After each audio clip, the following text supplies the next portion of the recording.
Welcome to Vibrant Living Conversations. I'm your host, Gemma Pudding. As a life coach to midlife mamas and women, I'm excited to bring these conversations from North Idaho and across this region to support you on your journey to vibrant living, glowing from the inside out, fully living in your own true to you power. Welcome to Vibrant Living Conversations. For this interview, I am talking with Jenny Wigglesworth, Enneagram expert and coach, and founder of EnneaSisters. I'm thrilled to have her here today to learn more about the Enneagram as a source of understanding and living from your true self. So welcome, Jenny. Thank you so much for joining me. Thanks for having me on. I'm excited. My pleasure. So let's dive into, people have probably heard about the Enneagram, but what's your elevator description of the Enneagram personality test? So I like the Enneagram because like a lot of personality type tools that are out there, it differs in the way that it doesn't put you in a box and define you. It allows you to have room to grow into the best version of yourself. That's really what it is all about. Okay. And there are 9 personality types, and I know we're going to dive into that, but the best description, I think, is just, it is a great tool for finding what motivates you in life and giving you kind of a pathway to your best self. Awesome. Yes, we will dive more into that for sure.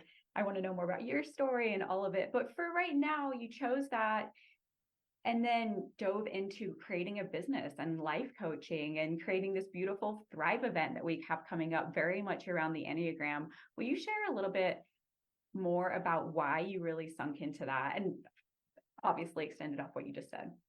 Yeah, for sure.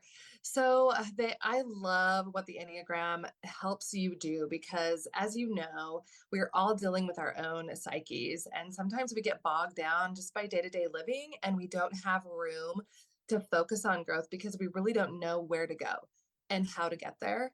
And the Enneagram is a tool that allows us to see things more clearly. The more you dive into it, the easier it becomes. I fell in love with it because I was having marriage issues and counseling just wasn't doing it. And there are a lot of great counselors out there, and I definitely am an advocate for counseling of all kinds. But for us, for some reason, it just wasn't doing it. And I think part of it was, yes, while we were in it, it was great. When we were in session, it was great. But outside of it, there just wasn't the tools that we needed to day, like be the best version of ourselves for each other. And having the knowledge of something that's deeply rooted, dating back to Mayan century, is something that is just in nature. Like, it has evolved with us as human beings. And so it is within nature. And so it works organically if you access the tools that are there. So I know that that's a lot packed into that, but all that to say, it is a natural way to access counsel and psychology without having to see a counselor every week. So once you understand your number and you understand your, let's just say, spouse's number, because that was my issue at the time, it just helps connect you better because you're no longer seeing the other person the way that you see the world. You're now able to see the world through their eyes, which is so eye-opening, and it definitely brings you into, without getting too like guru, an enlightened state of another person's being. So it sounds like woo-woo and whatever, but it really is true, and it's based on psychological science. So it really works. And that's when I fell in love with it, because it provided answers for a real relationship that I was having issues with. You know, obviously my husband, who I love and want to be with forever. I want to make it work. And it provided the tools in the best way for us to kind of understand what the other person was going through without making it about what was going on in our minds. So you said so much awesomeness right there. Specifically, like, start with the history of the Enneagram, because I started to think about it. I'm like, Enneagram, like, where does this even come from? What is it based on? How was it created? How does it pull all of this information to come up with the 9 personality types? Can you explain that a little bit more? Yeah, so I'm not, an expert on the history, but I know enough to understand why it is so powerful. So it is rooted in, or they believe, around the same time that the Mayans existed. So about 1700 years ago, a little bit more, give or take, around Mayan civilization. So that is a deep rooted culture that began, like it branched off into so many other cultures that we know today. And during that time, it wasn't called the Enneagram, of course, but it was understood that there were 9 personality types, Okay. that there were 9 different types moving and working and living amongst each other. And they didn't really have a word for it. It was just, I mean, in their language, it was just 9 personality types. And there are other cultures and belief systems that brought it into another umbrella, so to speak. So Christianity, they use like the 7 deadly sins, which is kind of confusing because it goes into 7. And so it's not pure 9, but the 7 deadly sins that Christianity uses are very much in parallel to the 9 types. So it would be like the 7 major sins plus a couple other ones that definitely root back to the Enneagram. So again, this is like understanding how the psyche is working, even within branches of theology and culture amongst historical dates. And so around 1800, 1900 is when we really see Enneagram show up. So that's when we see like the evangelical world using the word Enneagram. Okay. And it just means, in Greek, it just means 9 types. That's all it means. Okay. And so you've got the 9 types that definitely have come from deep rooted historical cultures like the Mayans. And I think they used it just because it made sense to them. Like they understood that you're acting differently. Why are you acting differently? Asking questions. And that's the furthest back. It probably goes back further to like Egyptian culture, but that's as far back as I've taken it. Yeah. So yeah, that's what I know about the history of it. Well, and it's fascinating because I read Anatomy of the Spirit, I believe it was, a while ago, and it compared, like you're saying, it was Christianity's framework, 10 Commandments, Tree of Life, and just looking whether it's Ayurvedic, the doshas, Vata, Pitta, and then the other one. Kapha. Yes, exactly. Like, and I think you and I, obviously, as people that just love everything personal development, and I've chosen the chakras, you've chosen the Enneagram as your thing that's really calling to you. But as you and I have had conversations even in the past, we know that we're speaking the same language, and we can see like whatever so long there's been these frameworks that cultures have put together to make sense of that people are different ways, that people are head, body, mind, and realizing that, to your point, coming back to being able to really support relationships and understanding your core relationships, but just also then being able to be in compassion to everyone else, because there's 9 different personality types based on just the Enneagram alone, and being able to be in compassion that not everyone's making decisions the way you are. Not everyone has the same strengths you are. And it seems so silly to say it, but we get into that like black or white, my way or the highway. And our world is very much in that right now, which doesn't cause joy and love. It causes ugly things. So coming back to this framework of the Enneagram, which is rooted in so much history, I love it. It's like, I mean, same with me with the chakras, is that there's been generations and generations and generations of people using it to make their lives better, to understand themselves better. That question of like, who am I? People are like, who am I? I don't really know. But like, these are frameworks that help us break it down to be able to understand that, to step into living our fullest life one step at a time, right? For sure. Oh, I love it. Sure.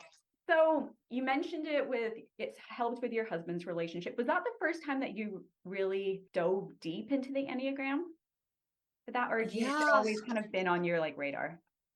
No. I had no clue what it is. And I'm more of a cynic and skeptic than the other. So when someone and I'm sure there are many probably listening that are like, yeah, I don't know, I'm not into the Enneagram. But like once you actually look into it, I don't know how you can't fall in love with it, because it is just such a useful tool. And every single time I do have a coaching session with someone, they're dumbfounded by how spot on it is when we have a session and I explain to them like what's going on behind the scenes and in your head. And it is really mind-blowing. But to answer your question, yeah, I think it was, I mean, somebody had brought up the Enneagram with me. I was already doing coaching. I've been doing coaching for a long time, like even within my nutrition and my fitness counseling coaching. I mean, I've been in the coaching world for almost, I would say, 20 years. It's been Wow. a really long time. So the Enneagram came about 7.5 years ago. Someone approached me and said, have you thought about coaching with the Enneagram? And I was like, no, I don't think that's for me or whatever. But I looked into it, gave them the benefit of the doubt. And when I started studying it and looking into it, I realized how powerful it was. It was kind of around the same time that we were having marriage issues, and I was able to use it, practically. Yeah. And that's when it was so profound, because it's one thing to hear and read information and even like see an eye opening for yourself, but then to actually use it practically with another person in relationship and it works, that's mind blowing to me. And I think for a lot of people. Well, I think we need to dive in to let people really see what the 9 types are. Yes. And then break down the different aspects. I don't know, you've talked about this so many times. So whether you want to choose one and dive into it, or you want to give a high level of all of them, I'm going to let you take the lead on this because I know it's okay, totally. I have a diagram just for people that don't know. So here is the Enneagram, and it's basically just a circle of 9 numbers. So when I do my sessions, either group sessions or individual sessions, we do what I call going around the circle. And so the reason why we do going around the circle, as opposed to specifically targeting one number alone, is for the reason I just mentioned about relationships. So you're going to be a number on the circle, and then someone else that you know or love, or hopefully both, will be another number on the circle. And so I focus on helping you target your number, and then secondly, targeting those in your inner circle. So as we go around the inner circle, like for myself, I would be thinking about, oh, that sounds like my husband. Oh, that sounds like my daughter. Oh, that sounds like my best friend and my mom. Like those are people in my inner circle. The deep relationships that you are probably going to have for the rest of your life. That's what I'm kind of targeting. And then as you work with me further and further, then we get into like, oh, career relationships and, working relationships and those, but those are more outer circle. It's a lot of information. And so I'm not going to be able to go super deep. right. But what I would love is to just give people handles to understand briefly what each number is, so that, if they want more, they can get more. And if there's questions, then hopefully I can answer those. Yeah. Okay. So starting with the one, I'm a 1. And so 1s are the reformers. 1s are very conscientious of what is right, what is wrong. They really believe in ethical things, changing the world. They are the people that get on platforms and go for it. Save the world types. That's totally really you. high. I love that so much. Sorry, I've known you for a while now, and I'm like, that's totally you. Yes. Okay. Anyway. Yay. I'm glad that you're seeing that and feeling that. Trouble spots, which we call traps, is when they're super critical, not only critical of themselves, but of other people. So their disintegrating pattern is when their reforming pattern of trying to change the world becomes more critical, cynical, and they start seeing more black and white instead of being more dogmatic about ideas and change. Because as we know, because we're so enlightened, we know that not everybody is going to be on the same page as us. But when you are kind of new at not just Enneagram work, but doing work on yourself, you're not there yet. And so for a 1, it can be really easy to slip into critical thinking in the way that's more criticizing as opposed to reforming and accepting what isn't, and kind of more of the integration patterns. So in integration, you're changing the world, you're helping, you're bringing others with you. It feels very loving environment. In the disintegration, it feels very like, I'm wrong, you're right. And that's the trap, right? The 1 has an inner critic, and only one other number has inner critic. So if you have an inner critic, you're probably a 1. So what that means is on a day-to-day, sometimes hourly, maybe minute, depending on who you are, you're going to feel and hear, like audibly hear in your head, you are not enough. You are not good enough. That wasn't good enough. We need to try harder. We need to do something better. That wasn't good enough. Basically, you're hearing that a lot. When you're in integration, you have to do a lot of work on reminding yourself, maybe through journaling, that I am good enough. And it doesn't have to be perfect. There's no such thing as perfect. That's an illusion. Even though my mind is telling me there is, and the 1 is always trying to achieve perfection, when you are in integration, you can accept that that doesn't exist. And so it is a spectrum of like disintegration, average space, integrated space. Wait, so everyone doesn't have an inner critic? No. Does it show up as different things for different people? Because for some of that, it could just be like negative thinking, right? For however they were raised, they've just like their parents told them they were never enough. So is it some of it could be that, but then with the Enneagram, this is really just based on okay, I have another question. Is Enneagram, it's not based on like star signs or anything. So No. I'm so fascinated in how they've narrowed it down into the 9. And the more that we talk about it, I'm like, how have they categorized people? Maybe I'm just taking us down a rabbit hole here, but I mean, it's psychologically based. okay. So it's definitely more mind based than anything else. Okay. Even though there still is a body, heart, and mind section of the Enneagram, the entire Enneagram is through the psyche. Okay. And so I believe, based on my studies, is that they studied the mind and they tried to understand, like, why are these people doing things differently than I'm doing things? And that's how they compartmentalized the different types. Because as we go along, you're going to see that some types are feeling repressed, some are doing repressed, and some are thinking repressed. So it's pretty obvious when you are in feeling and you're married to someone who is feeling repressed, they're not going to get there. They're going to have to use other tools to be able to even understand what feelings are.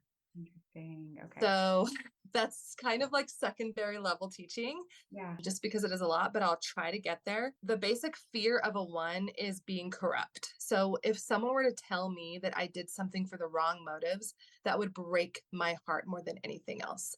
Because everything that I do in my life, my intention is always for good, always. And so if someone felt that, my thought would be, well, that's more their psyche and what they're receiving because of the way that they look into the world.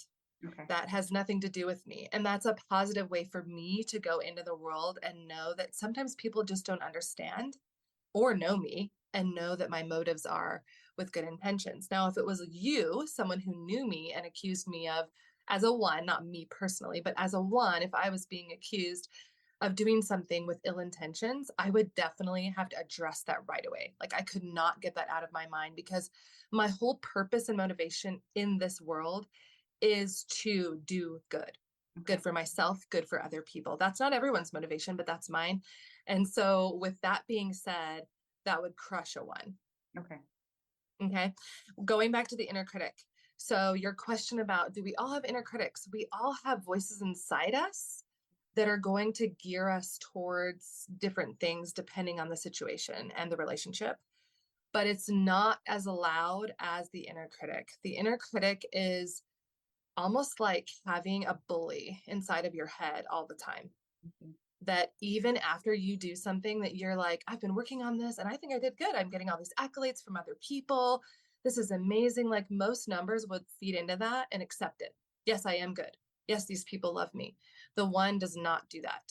They have a really hard time ever believing that they've done anything good, anything deserving. And so it takes a lot of what I call work to get to that integrated self where you stop believing the inner critic and you start accepting what other positive things are filling you up. I could see that being so powerful if someone was to take the quiz and be like, I am a 1. I thought there was, and for so many things, but I thought there was something wrong with me. I thought, like, realizing that bully in your head, you are a 1, you're more inclined to have a stronger bully in your head than other people, and that you might just need to work on that or be aware of it a little bit more in changing those thoughts and working with that inner bully more than someone else. There's nothing wrong with you. It's just, this is the framework that you're working in, and knowing these pieces allows you to thrive.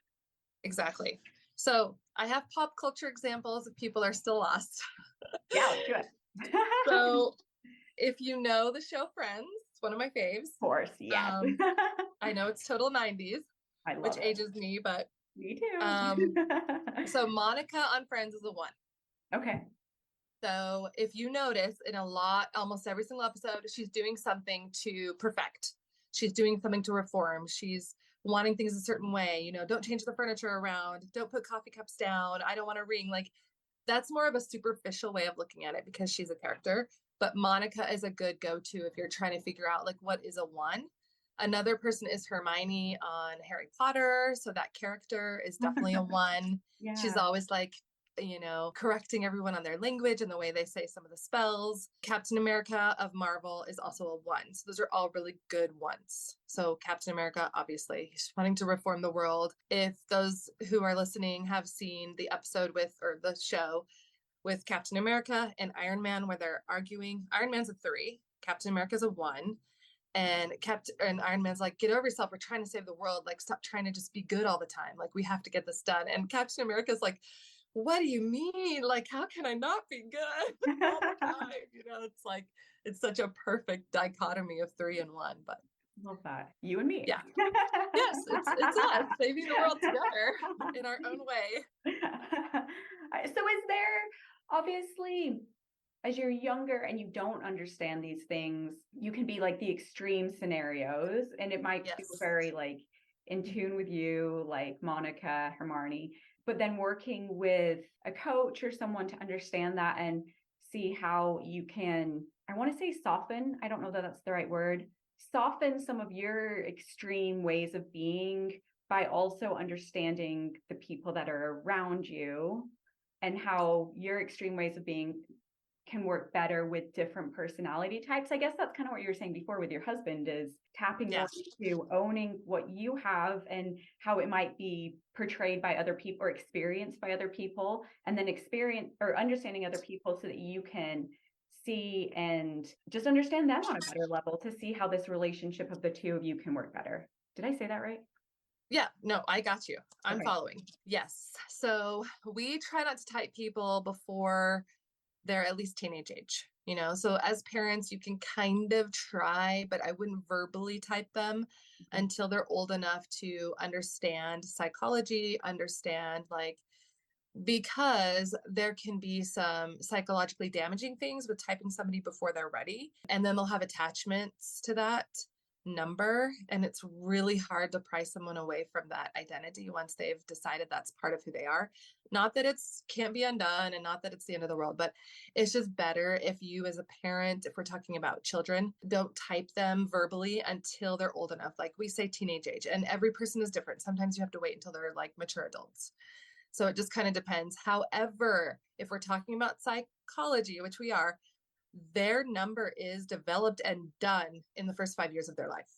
So it's not that it changes, it's just in their teenage years, they're going to be able to understand it. Obviously, when they're 5, you're not going to get very far, and there's so much there developmentally that it's just better to wait until they're teenagers because so much development is occurring, especially through junior high years and everything else. Going to your point about disintegrating patterns and integrating patterns, that's the words we use. Disintegration is when they're acting outside of themselves, definitely not average space. And then integration is when they're going into their higher self. So for a 1, this might get confusing, but we're going to travel the circle.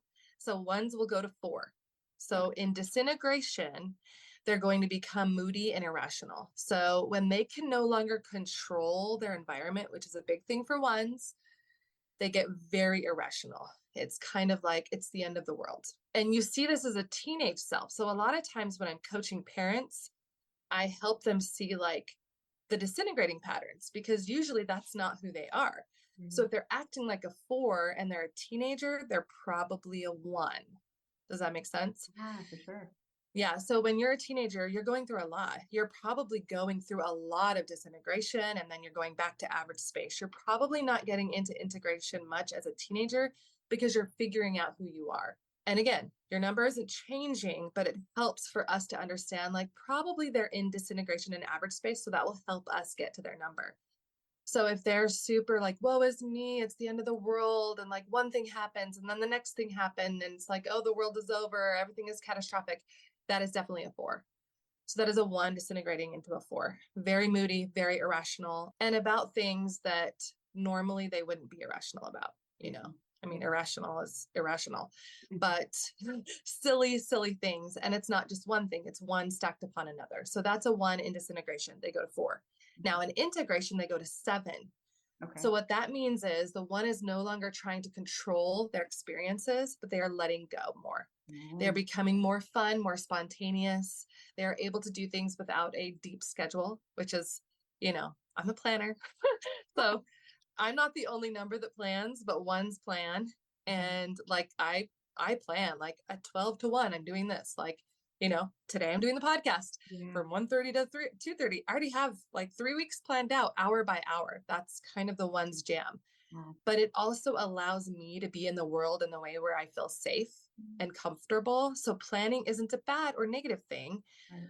But when I'm able to let go as a one and climb into more spontaneity, I'm able to be more integrated with others is really the best thing. I think that's where integration comes in, is in relation with others, because I'm okay being a one and being a control freak and striving for perfection, but it doesn't bode well when I'm working with others. Yeah. Well, and it's interesting because when you take the quiz, you have like the 9, it shows you where you rate on each of the 9 personalities. And this Mhm. has been my thing always, whatever personality test quiz I've taken, they're like, you're kind of a little bit of all of these. So then, of course, right now I'm mostly 3 in the Enneagram, but there's pieces of that when I like read the description that I don't resonate with. And some part of me is like, that's not me. Should I be that way? And the other part of me is like, this is a framework, Gemma. Like, Yes. don't let those Yes. labels, like you were saying, those numbers, like define how you suddenly think you should be living. Because I've got some Right. clients that are like that. They love the Enneagram and they're like, but I'm an 8. And I'm like, but you can like wiggle a little bit because you're probably a little bit of this and you're probably a little bit of that. I think it's the healthy way to approach it is with a little bit of detachment, in that if Mhm. in your core, whatever that thing, that label that is, doesn't resonate with you, let it be. Like, let it Yeah. go, right? Like, don't take it on as, oh, there's something wrong with me. Yeah. Definitely my advice is it is a tool to help you get where you want to go. Okay. Yeah. So if you're using it to define yourself and create identity around it, you're not using it for the way that I would recommend. Well said. It's definitely a tool to help you get what you need out of life, right? And that isn't a selfish thing, that is a human thing. And so for the one, it is to be good. If you aren't being good for yourself and for others, then you are already in disintegration patterns. And if you are in integration, then good is being seen in your community, in your inner circle, in all of the ways. And the only way to get there is through self-care. So I'm a huge proponent of self-care, and self-care is different for every single individual. So like for a one, I need to write down when I do good, what that looked like, who was involved. I need to remind myself on paper, because I will never remember that, because it's so easy for a one to just disregard it. Even if it was like the best thing ever. Like I graduated top of my class in the university, and I still am like, I don't know, that wasn't really that great. Like it's easy for me to downplay anything that I've done that other people might be seeing as great, because I'm always looking for something else to do good, not just accolades like graduating at top of your class, but I didn't save the world today. I'm a failure. That's kind of the one's jam. Okay. And so without proper self-care, which has taken me years, and I still have moments where I'm like, oh my gosh, I did that again. We all have those circles. But with proper self-care, you can be more integrated than not. I love that. And that allows you to see yourself how you truly are living. I love that. And to be able to, like, you don't go so deep into the disintegration because you're like, oh, this isn't feeling good. I know I've got my tools. This is how I realign. This is how I do my self-care for me. And suddenly, like, your pendulum isn't swinging so far. You're just like, oh, here's me, pretty healthy for the most part. Yes, Yeah. exactly. And the Enneagram it has so much more depth than just the 9 numbers, but we don't have enough time to get into that. Yeah. But like you mentioned, without knowing it maybe, but you can travel the Enneagram the more integrated you are. So if you're spending a lot of time in meditation, journaling, doing the self-care practices that we recommend, you can get there. You can get to this very high version of yourself where you're seeing yourself for who you really are. You're seeing opportunity where you know you can meet. You're seeing relationally like, oh, I see that person is disintegrating. This is how I can help, because these are the tools that I have. And so that's a very high version of self. At the lowest initial level, it's just understanding who you are, understanding what motivates you. That's just the one. Moving on to two. Like we can keep the other ones a little bit more high level, but I think like asking the questions about like how are they applying and how are they linking, it's just so fascinating because people, I mean, they can Google like what the actual 9 are. However, I just love going through it and having it on this recording. So wherever people are driving to or working, like they've got it all right here. So Yeah. with that, Yeah. I will close my mouth. No, I love it too. Like I could talk about this for hours, days, and we still want to cover half of it. So it's good. So twos they're known as the helpers. They're super empathetic. They're sincere. They are friendly, generous, self-sacrificing. They're the types that are just going to be like during COVID quarantine, they'd be like throwing toilet paper at their neighbors and strangers and like, how else can I help you? And I'm here for you. And I've already figured out what you need before you even ask. Like these are the twos in the world. They are just helpers, defined by their name. One hang up though, and their trap is not acknowledging their own needs. So a two should know themselves by the fact that they never do something for themselves. And as moms, we can hear that and feel that, but that doesn't mean you're a two. This is in every single scenario in your life. And definitely look back to high school because again, that's going to be the time when we're starting to type people. Were you, always focused on other people's needs? Do you remember yourself helping, and always putting yourself last and not really acknowledging what you need verbally so that other people could meet your needs sometimes? My daughter's a two, and it's very helpful for me to know that because I would never know what she needs. I would never hear it from her unless she's in disintegration. Yeah. And so knowing that she's a two allows me to ask more questions, like get deeper with her because she's never going to verbally open up like that because she's a teenager. She's not going into integration very much. So I have to help her along. And all of our twos in our life need that. Twos, their basic fear is not being loved. Now, none of us want to be in that space, but twos really don't want to be in that space of not being loved. So they strive to be loved. And this is part of their trap. In their striving of being loved, they become people pleasers. And so they want a quid pro quo relationship of, I did that for you, but now what are you going to do for me? How are you going to love me? Because I loved you. And oftentimes that does not happen because we don't know they're a two, or some people just aren't integrated, Yeah. And so with that comes resentment. And sometimes if you're super disintegration, you could get into hate territory. So that's really scary. And twos can be really codependent. So on people that do show them love, all of a sudden there's this codependency where now I can't survive without this person because they have shown me love and I need them to survive, which is not true. And so there's a lot going on with the two in just their helpfulness. They get in their own way. And oftentimes they are helping people that don't need help. So the two things I tell twos is one, ask yourself, is this mine to do? Because it's probably 90% of the time not yours to do. And a lot of times twos will be helping people outside of their inner circle, which how is that going to help when you're helping someone, which it's great to help someone, but we only have so much time and energy in our lives. Mm-hmm. So if you help someone outside of your inner circle once or twice, great. But if there's a focus on continually helping every single person that's directly in front of you, there's a problem because you no longer have time or energy for the people that are in your inner circle. Mm-hmm. So one, is this mine to do? And two, is this my best yes?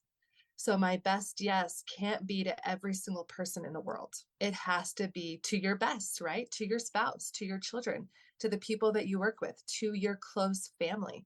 And maybe that isn't the titles that you have in your inner circle, but whoever those people are, that should be your best yes. And most likely you will not have time for anything else. I love that. Prioritizing, understanding yourself, understanding where your energy can go.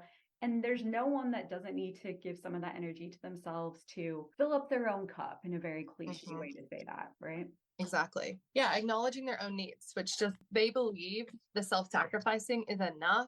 And it is enough for the relationship that they're in, but they're self-sabotaging at the same time because they're dishonoring who they are as people. And the example that I like to give is the airport example of when the stewardess or the flight attendants tell us, you need to put oxygen on your own face first, and then your child or whoever is next to you, right? And that is a great analogy, I think, for twos, is like, it isn't selfish.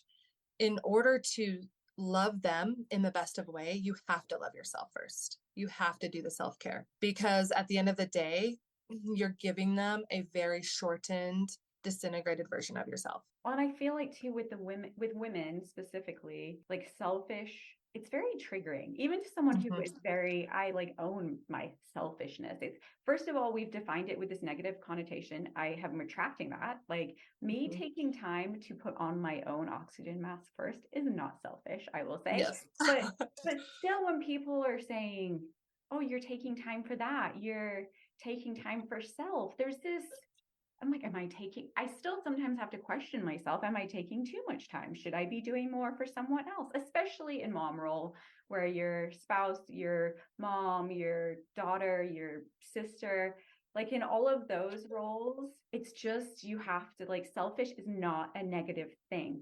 Selfish is right. self-honoring so that you can breathe first, so that you can give oxygen to everyone around you and not suck it from them.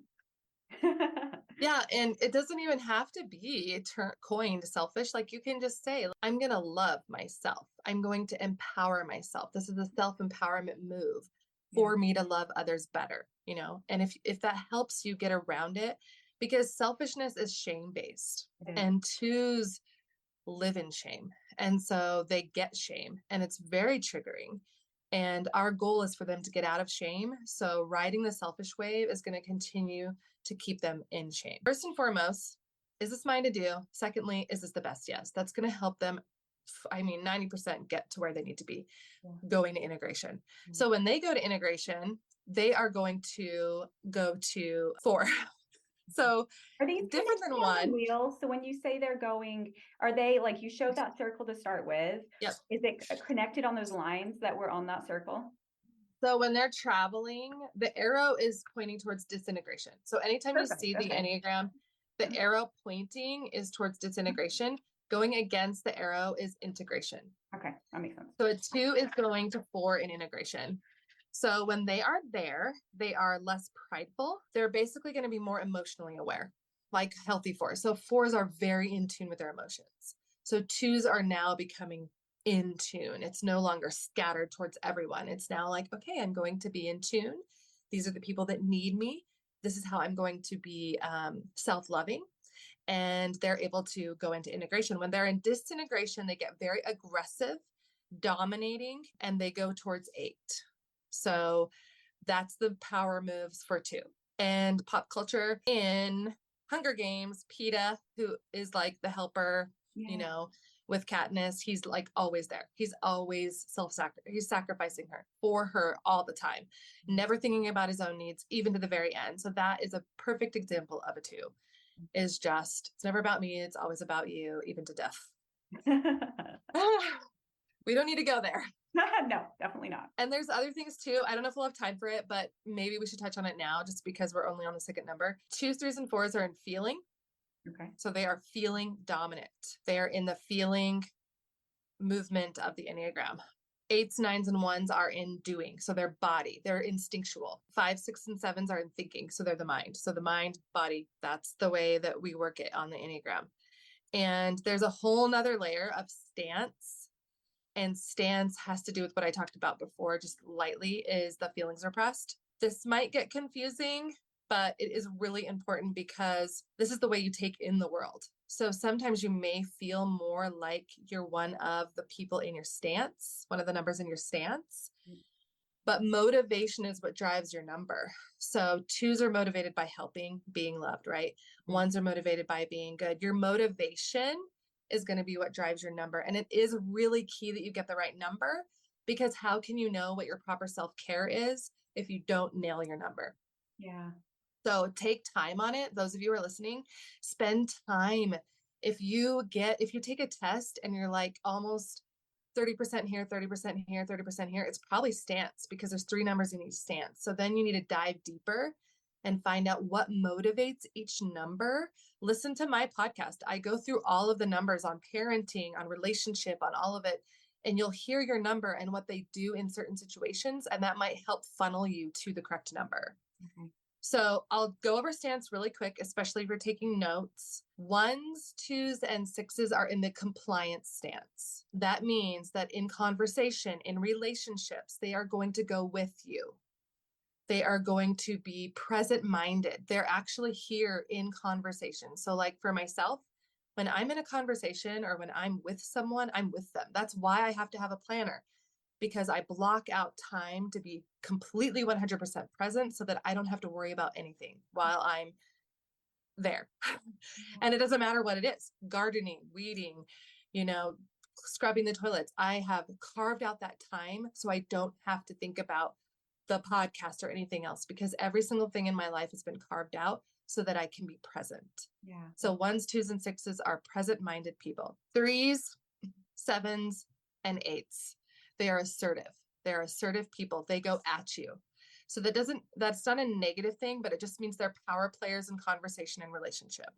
So they are going to be the ones that kind of bring up things in conversation. They're going to go against if they disagree. They have no problem with that. Now, again, it's going to depend on the relationship, but we're talking generally speaking, 3s, 8s, and 7s are assertive players in the world. So in a relationship with a compliant, the assertive person is going to be leading the conversation. The compliant is going to be nodding their head and be like, yeah, I agree. Oh, yep, that's right. Yep, I do want to go to Subway today or whatever. Maybe even if they don't, if there are 2. So you have 3, but then saying like, no, I can be a 2-way. Like I can read and be like, you know what? I make a lot of decisions. Please decide, because I don't want to be the dominant force here. What would you say? Is it me softening what can be my intensity? Like, sure, I can make all the decisions, sure. But I know who wants to be in a relationship like that?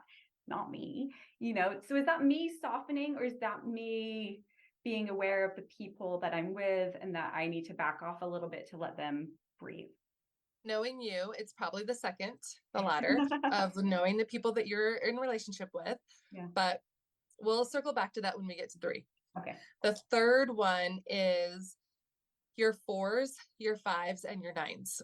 They're withdrawn. So in conversation, since that's what we're talking about for reference, withdrawn people almost like sneak away in their mind and are totally absent of conversation. So you may be in a social group, especially in a group, obviously not one-on-one, we're talking more in a group setting. They will be the silent people. They will be the ones that might say 1 or 2 things, but pretty much are absent of any real verbal thought. Now they're thinking and they have a lot to say, but they're not going to say it most likely, especially if there's an assertive player in the conversation. So now going back, right?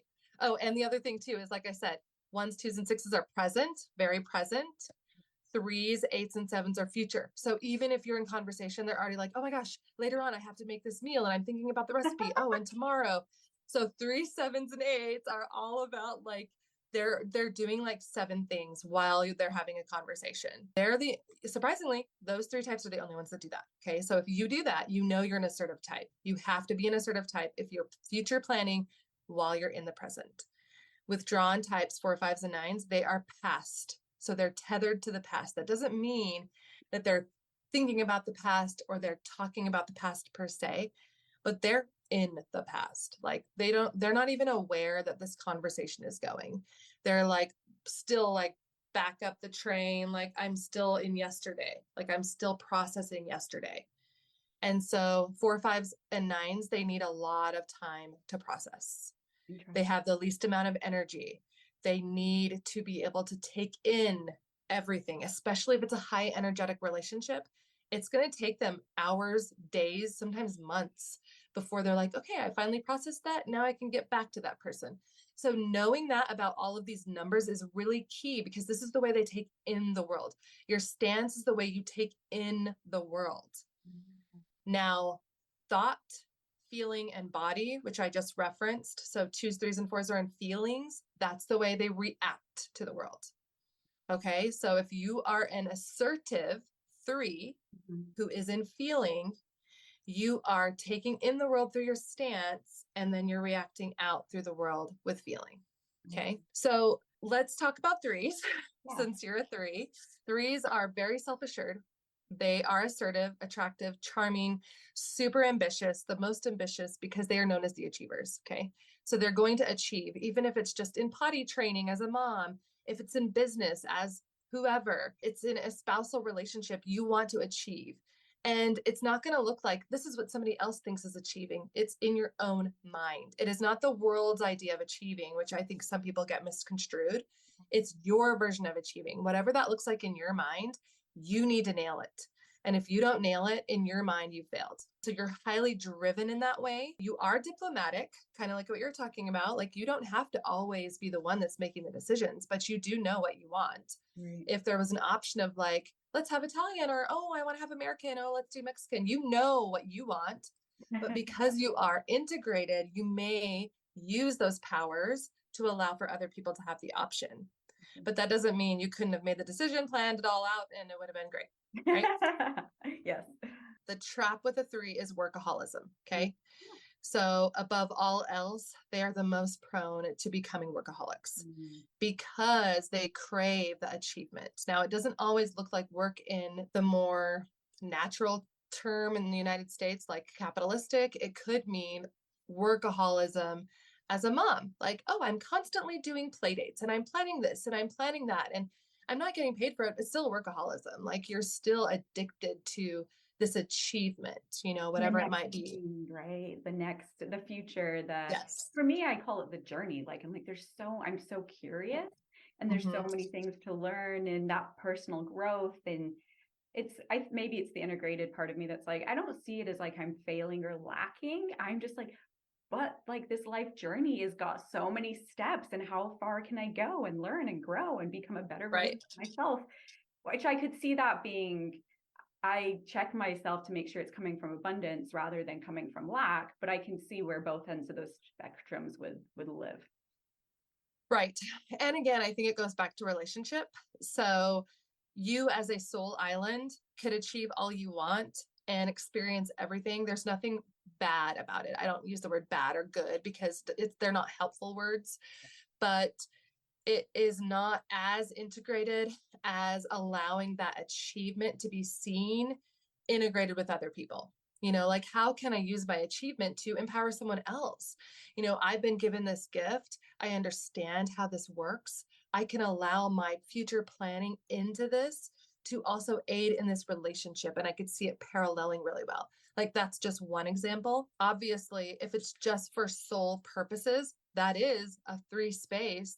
And I'm not saying that it's bad, but it can allow you to go into disintegration where you do become a soul island and you are kind of steamrolling over other people to get you there. When 3s are in disintegration, they are usually stressed.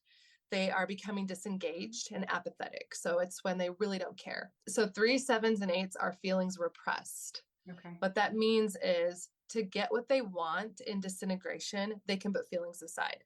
So if feelings are getting in the way of their achieving, 3s, 7s, and 8s can literally push feelings aside. Now 3s are the only one in feelings anyways. Forget about 7s and 8s. They already are like, what are feelings? But 3s, they have a touchstone. They're on feelings, but they can push them aside when they're disintegrating to be able to get what they want.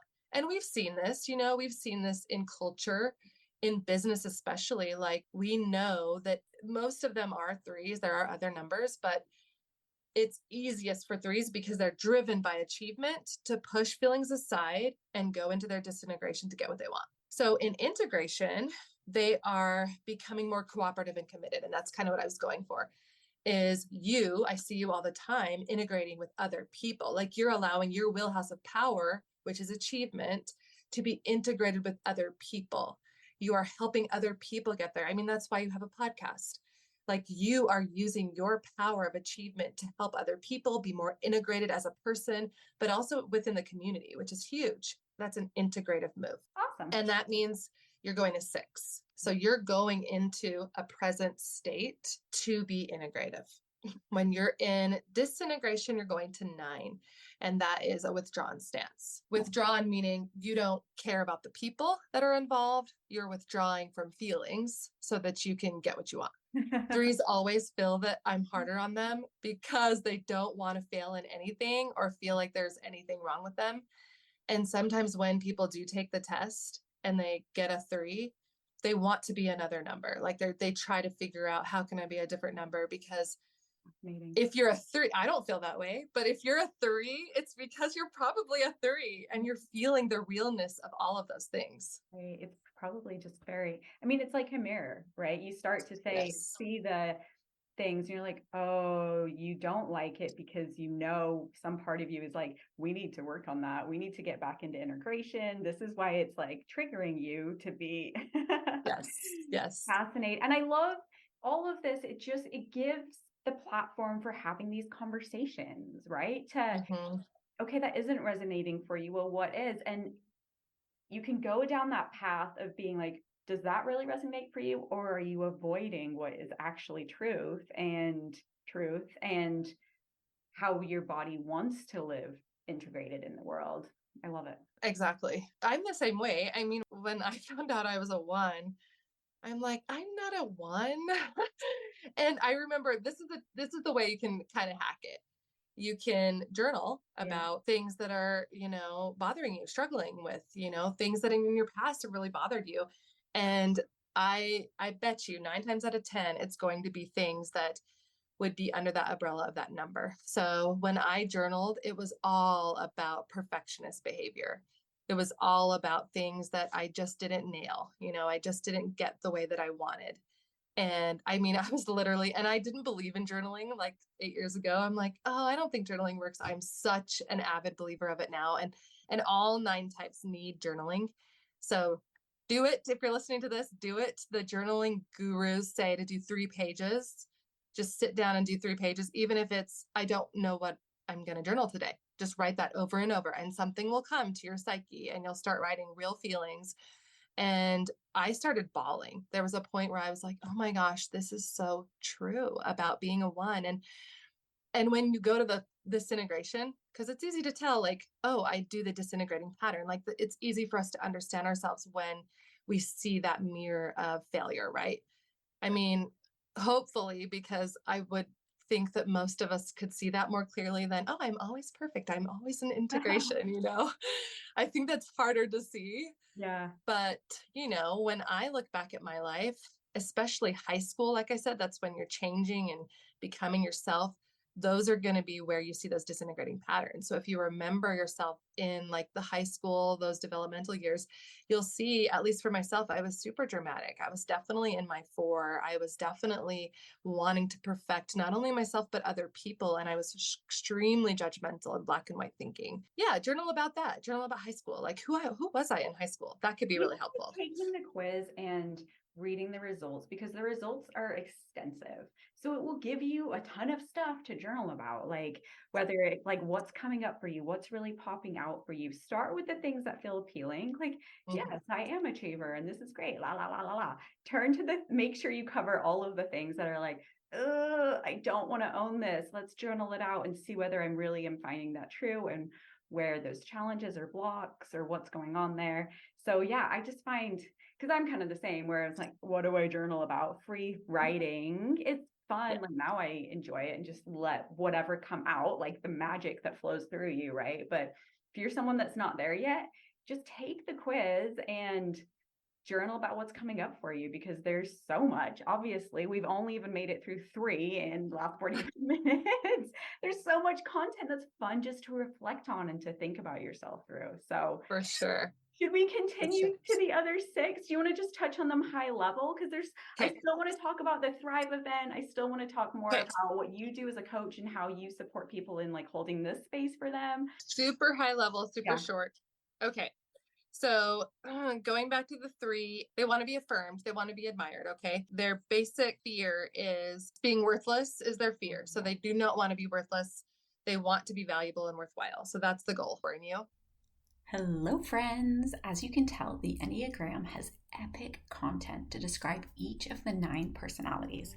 I'm going to wrap this episode up for this week to give you a chance to go and take the personality test and tune back in next week to hear Jenny tell us about the other personality types, as well as about the EnneaSisterhood Thrive event, which is going to be on September here in this local area of North Idaho.